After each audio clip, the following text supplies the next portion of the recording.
The coupon. 8 years of Brightwave Media taught me three things. Deadlines don't care about weekends, praise doesn't pay rent, and we're like family usually means you'll work through Christmas. Still, I believed in the job. Believed that one day loyalty might actually count for something. So when December rolled around, the time when management handed out the annual recognition bonuses, I allowed myself a flicker of hope. Maybe this was the year. Friday morning, a padded envelope landed on my desk. No ribbon, no note, just my name printed in black Arial font and taped shut like a shippo label. I turned it over. Employee Relations, Brightwave Corporate HQ. Not HR, not payroll, employee relations, whatever that meant. Inside wasn't a check, not even a card, just a single sheet of paper with a QR code and a line of text. Congratulations, valued team member. Redeem your exclusive $25 off coupon for Sunspree travel adventures.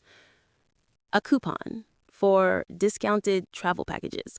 I actually laughed, that stunned, breathless kind of laugh you make when your brain short circuits trying to process insult as information. 8 years of campaign launches, product crises, and client tantrums, and they decided my loyalty was worth $25 off a beach resort I couldn't afford. The email that followed made it worse. Due to budget optimization, we've replaced traditional bonuses with experiential appreciation incentives. Enjoy your adventure. Budget optimization. I'd seen those words on layoff memos. That night, I sat at my kitchen table, laptop open, coupon code burning a hole in my inbox. My cat snored on the couch, the city hummed outside. I should have deleted it and moved on. Instead, curiosity got the better of me. I typed the vendor's name, Sunspeed Travel Adventures, into the procurement database. Brightwave had hundreds of travel clients. Maybe they'd partnered with one. The results loaded slowly. Then I froze. Sunspeed Travel Adventures LLC wasn't one of our partners. It wasn't even a verified vendor. Its listed address? The same as Brightwave's accounting subcontractor, a company run by our CFO's husband. My pulse kicked. No way. I dug deeper. Payment records showed a $68,000 employee recognition partnership to Sunspree that quarter. 68 grand for discount coupons. I clicked through another link, the company registry database, and there it was. Owner, Elliot Rogers. Spouse of, Marianne Rogers. Chief Financial Officer, Brightwave Media. It wasn't a mistake. It was a pipeline. They'd taken the employee bonus fund, laundered it through a fake vendor, and paid themselves back as experiential perks. The math clicked in my head like dominoes. 600 employees, $68,000. Average cost per bonus, $113. Our coupon's real value? Zero. I leaned back, staring at the ceiling. My apartment buzzed with the sound of the radiator, the smell of instant noodles cooling in the bowl I'd forgotten. They'd stolen our bonuses and wrapped the theft in a smiley email. For a long moment, I just sat there. The hurt wasn't loud. It was quiet, cold, and surgical. Then something inside me shifted. I opened my company laptop and started to trace the paper trail.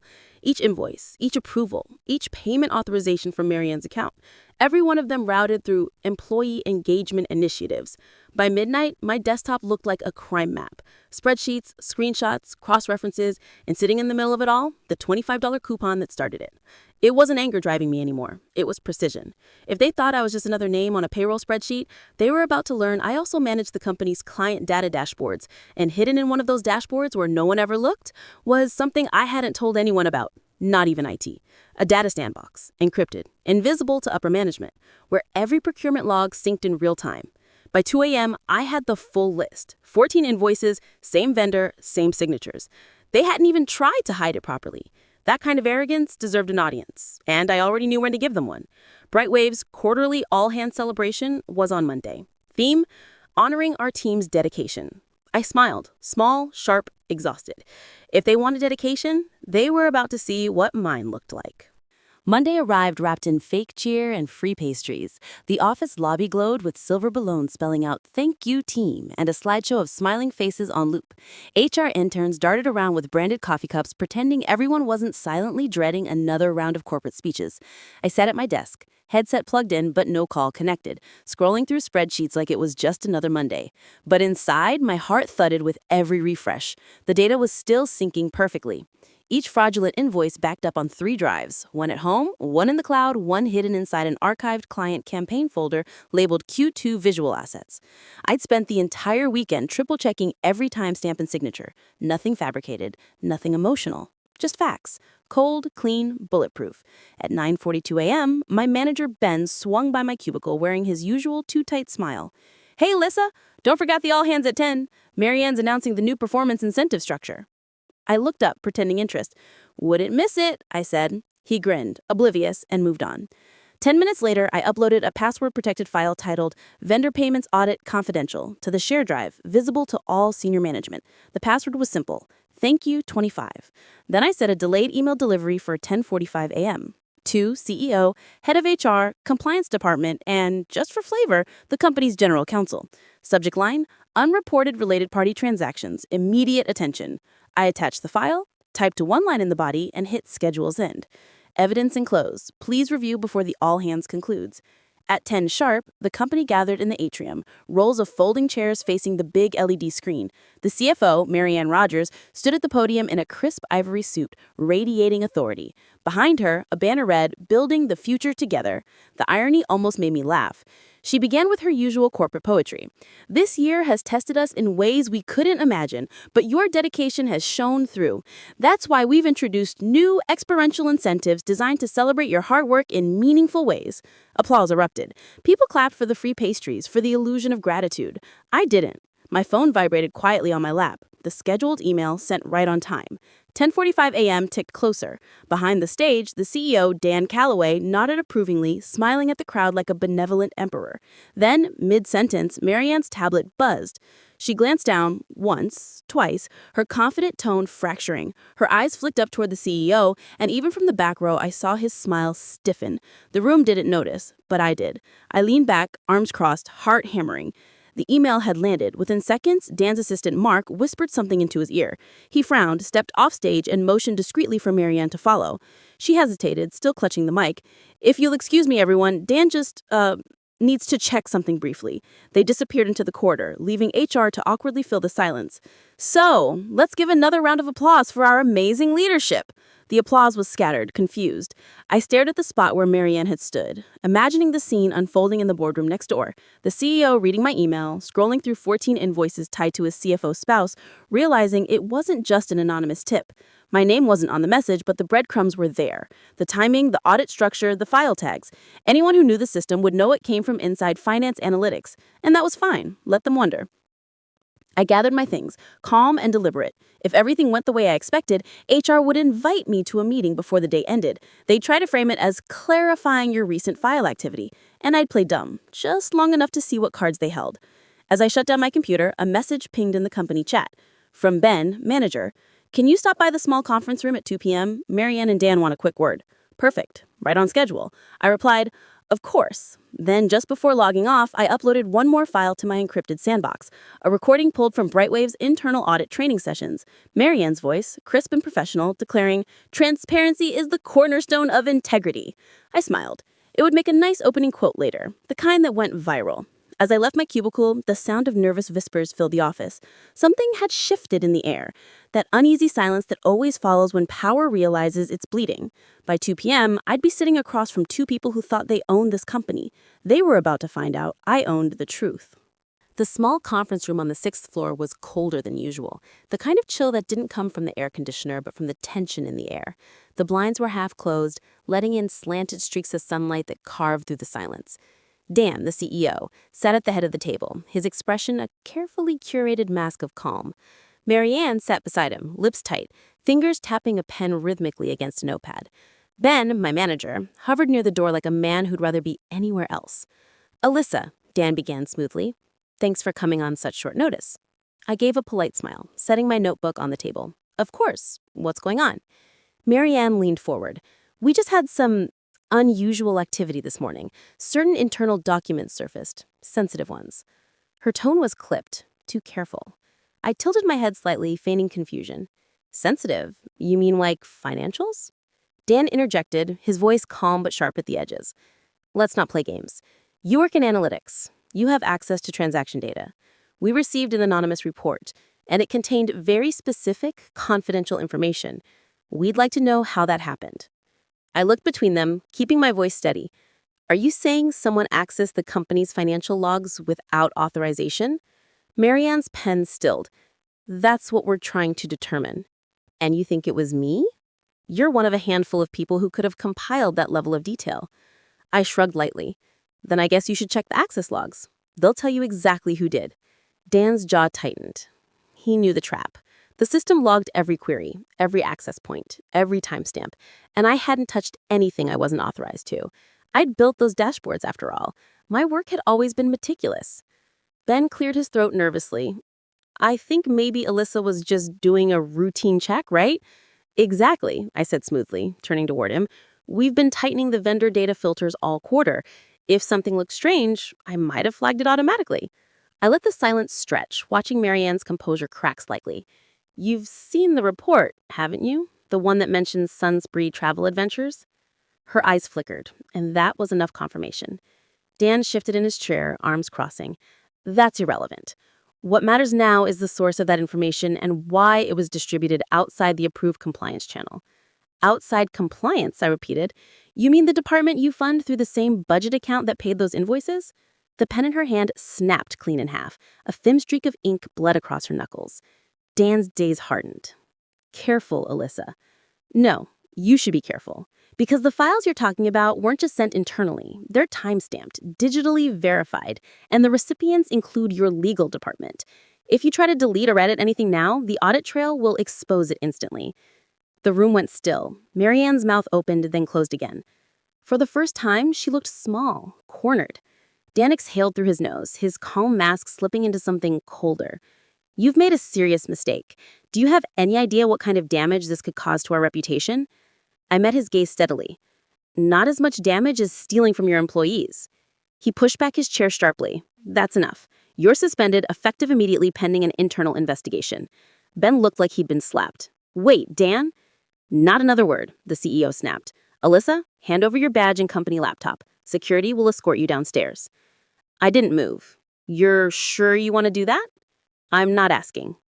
Good, I said finally, standing up, because my attorney's already been copied on every file. The whistleblower protection clause in our contract ensures I can't be terminated for reporting financial misconduct.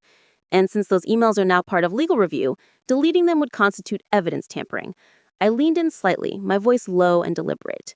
You might want to check your inbox again before this meeting's over. Marianne paled. I turned, handed my badge to Ben, and walked toward the door. You'll regret this, Dan muttered behind me. I paused in the doorway and smiled without looking back. You already do. The elevator ride down felt endless, every floor indicator glowing like a heartbeat. I should have been shaking. I should have been scared. But all I felt was relief. Clean, cold, steady relief. I'd lit the fuse, and now there was no stopping it. Outside, the wind cut sharp against my face as I stepped into the street. I didn't look back at the Brightwave building, but I could almost feel the panic spreading inside it. Emails flying, calls being made, lawyers waking up to the storm. They thought they could bury me. They had no idea I had already started digging their graves. By Tuesday morning, Brightwave Media was on fire. Not literally, but close enough. My phone buzzed nonstop with messages from coworkers, each one a mix of shock, gossip, and thinly veiled panic. Did you hear? CFO suspended. Compliance just pulled 3 years of vendor records. Ben looks like he's seen a ghost. I didn't reply to any of them. Instead, I sat at the cafe across from my apartment, nursing a lukewarm coffee and watching the notifications roll in. The news traveled fast, faster than I expected. At 10:17 a.m., a message from an old coworker popped up. Check LinkedIn. You won't believe this. I opened it. There it was, front and center on the trending page. Brightwave Media under internal audit after financial misconduct allegations. No names, no direct accusations, but the language was unmistakable. Anonymous internal whistleblower report leads to suspension of senior finance official. Marianne Rogers' LinkedIn profile had quietly disappeared overnight. The CFO of a multi-million-dollar firm doesn't vanish from the internet unless something's gone very wrong. I leaned back, heart pounding with quiet satisfaction. But victory, I knew, was never that simple. My lawyer, Nina, called minutes later. They're panicking, she said, her tone calm but edged with amusement. They've hired a crisis management firm and issued a no-comment statement to the press.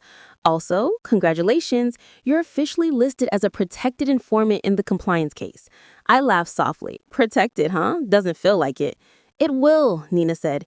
You did everything by the book. They can't touch you. I wanted to believe that, but experience had taught me better.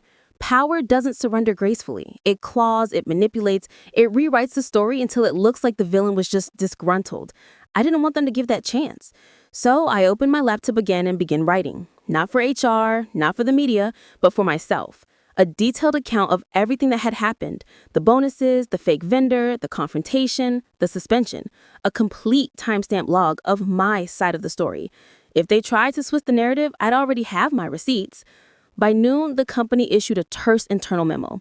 We are aware of recent reports circulating regarding certain vendor relationships. Brightwave Media is cooperating fully with an independent financial audit.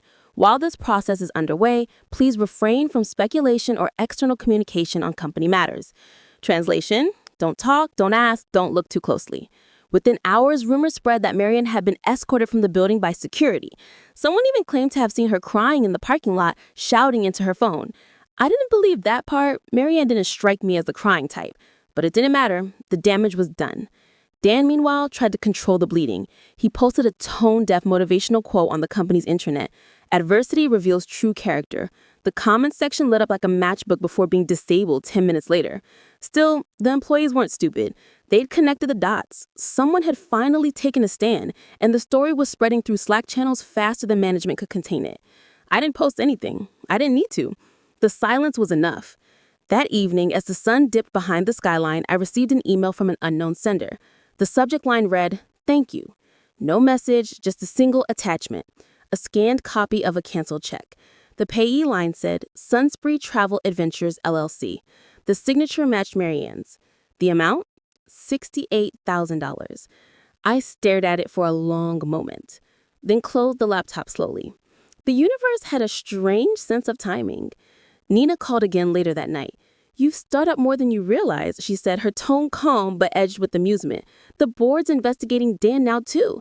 Turns out there were additional contracts approved under his authority. So it's spreading. It's unraveling," she corrected. "And when it does, they'll need a scapegoat or a savior. Which one you become depends on how you move next." I looked out the window at the city lights, the glow of office towers where people were still working late, still believing loyalty meant protection. "I don't want either," I said. "I just want the truth out there." "Then get ready," she replied, "because once the truth starts burning, you can't control who it takes with it." I didn't sleep much that night. Every creak of the building sounded like a warning. Every vibration of my phone felt like a countdown. But beneath the exhaustion, there was something else, something fierce and electric.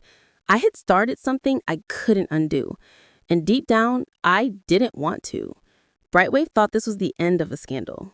They didn't realize it was the beginning of an exposure. By Thursday morning, Brightwave Media looked less like a company and more like a crime scene.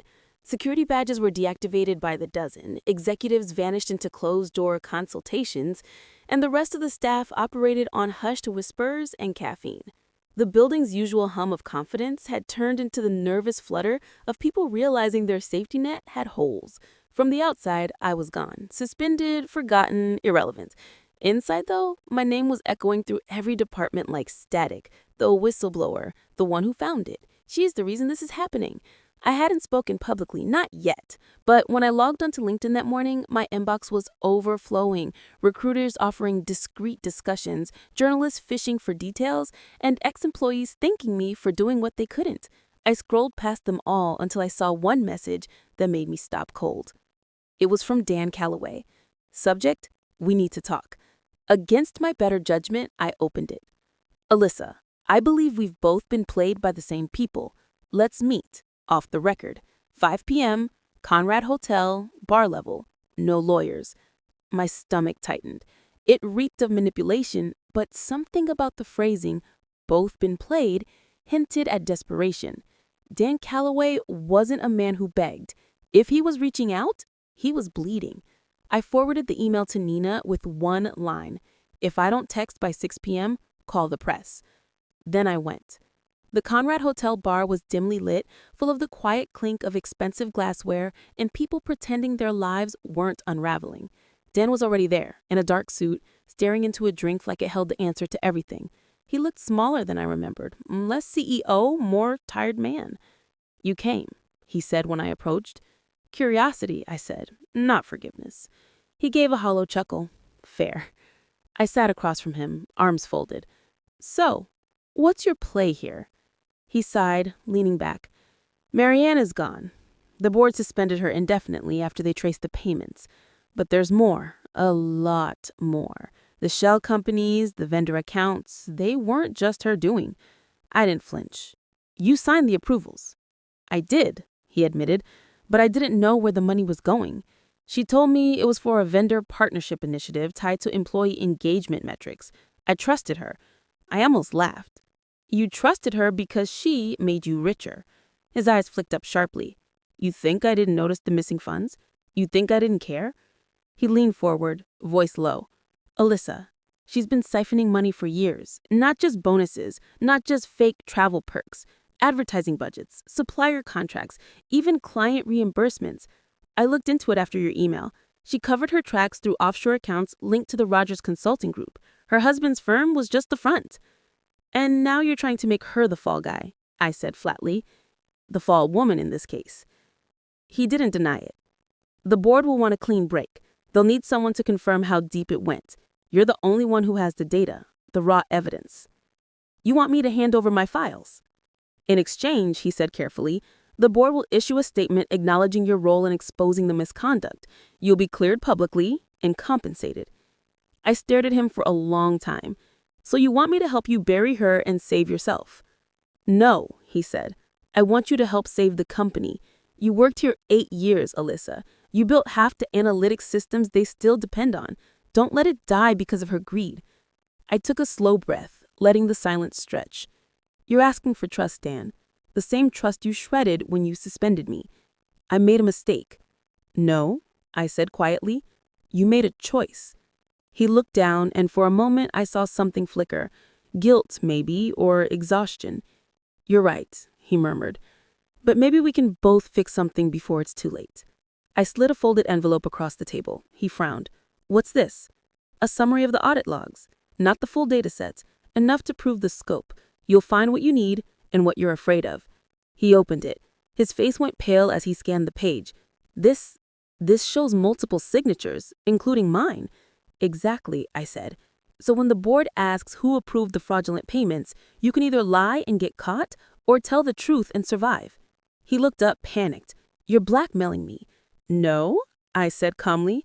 I'm giving you a chance to do the right thing for once. I stood, leaving my untouched drink on the table. You've got until Monday to come clean, because if you don't, the rest of the files go public, including the offshore accounts. I'm not waiting for permission anymore. I turned to leave, but he called after me. You're going to destroy me. I paused in the doorway. No, Dan, you did that yourself. I'm just making sure people see the truth. Outside, the city pulsed with the noise of traffic and chaos, alive, indifferent, unstoppable. I took a deep breath, the night air cool against my skin, and walked away without looking back. I had spent 8 years building a company that rewarded silence. Now, I was finally done being quiet. Monday arrived with a strange stillness, the kind that always comes before something breaks. The city was gray, the air heavy with rain, and every news outlet in my feed seemed to hum with quiet anticipation. At 8:03 a.m., it started. Brightwave Media announces leadership restructure amid ongoing audit. The headlines spread like wildfire. Dan Calloway resigned. Marianne Rogers under federal investigation for corporate fraud and embezzlement. The official statement from the board cited ethical breaches and internal whistleblower collaboration. They didn't name me. They didn't have to. Everyone already knew. My phone buzzed nonstop again, but this time it wasn't gossip. It was gratitude. Coworkers I hadn't spoken to in years sent messages of thanks. Anonymous Reddit threads dissected the entire scandal like a true crime mystery. Someone even called me the quiet storm who took down Brightwave. I didn't feel like a storm. I just felt done. But closure, I realized, doesn't arrive quietly. Around noon, my lawyer Nina called. It's over, she said. The SEC's taking over the financial review. You're officially cleared and the whistleblower clause guarantees your protection. Brightwave's legal counsel signed the acknowledgement this morning. What about Dan? I asked. He admitted everything to the board, she said. Claimed he was misled by a trusted partner, but the audit logs you provided made it impossible for him to play innocent. The board negotiated his resignation in exchange for cooperation. He'll walk away bruised, not broken. And Marianne?